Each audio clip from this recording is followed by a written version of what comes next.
Student body president Brooklyn Boring took the oath of office less than 1 hour ago.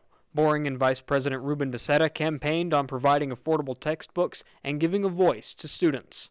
Boring's speech gave a message of hope to students. She promised to address recent tensions head-on next year.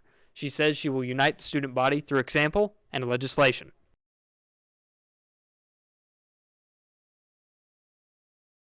Hays County officials say most government offices and all schools in the county are following the same protocols to respond to dangerous situations. Hays County Emergency Services has been working with area schools since 2013 to make sure everyone reacts the same when they are dealing with an active shooter situation.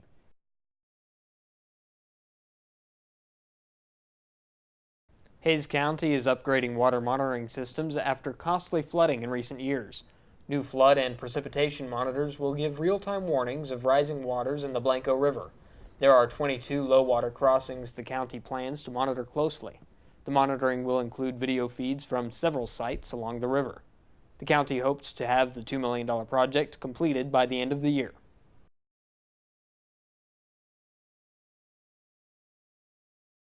Flu has taken a toll at Texas State. Several students have had to skip class to recover after catching the bug.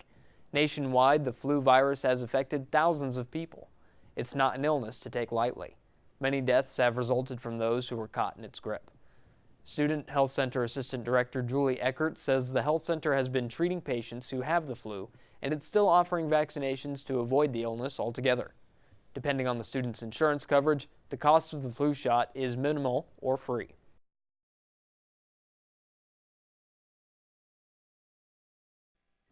House Speaker Paul Ryan will not run for re-election in 2018. Ryan joins a stampede of more than 30 Republicans who will not be returning to the House, including 6 Texans. Ryan was a consensus candidate for Speaker in 2015 after Majority Leader Kevin McCarthy was forced out of contention. With a brutal midterm election on the horizon, Republicans are looking to avoid a leadership fight, but it's unclear if there is a candidate House Republicans will be able to rally behind to succeed Ryan.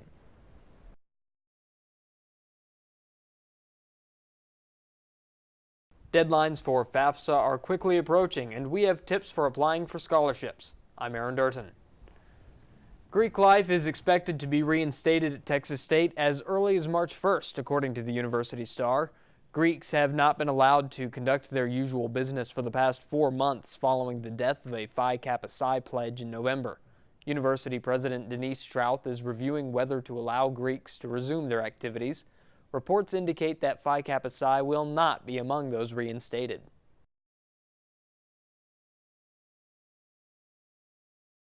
A 3-way primary has Democrats fighting an uphill battle to represent Texas House District 45.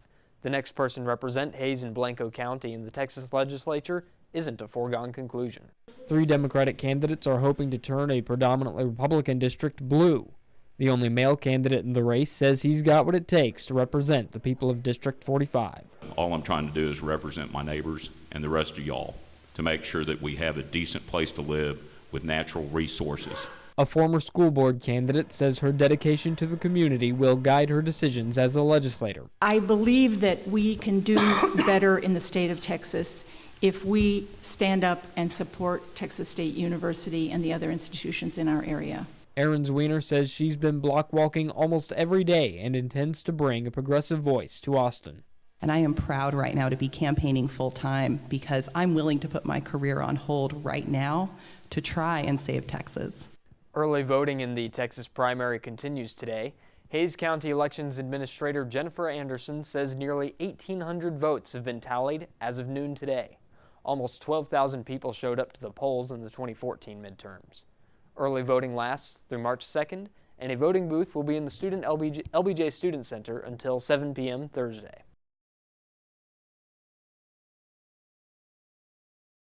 Being served a warrant sounds like something out of a TV show or a movie, but that's not what this roundup is about.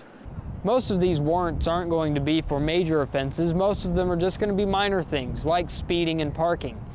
Deputy Marshal Jeff C. Holmes says that they aren't out to get anyone, they just want to clear the record so that you don't have an issue getting a driver's license or a passport in the future. If you do have a warrant for your arrest and you try to go renew your driver's license, they will not let you renew your driver's license. And then that opens up just a whole nother black hole that you get into for driving around without a license and get into the surcharge system, and you don't want to get into that. Seaholm says people with outstanding fines or warrants can go to the Hays County Government Center during business hours to clear things up. You won't be arrested just for showing up. Having warrants delivered to you at home is a concern for law enforcement officials following the death of Officer Ken Copeland last year. Copeland was shot to death when he attempted to deliver a warrant. City officials say new safety procedures have been implemented. For Bobcat Update, I'm Aaron Derton.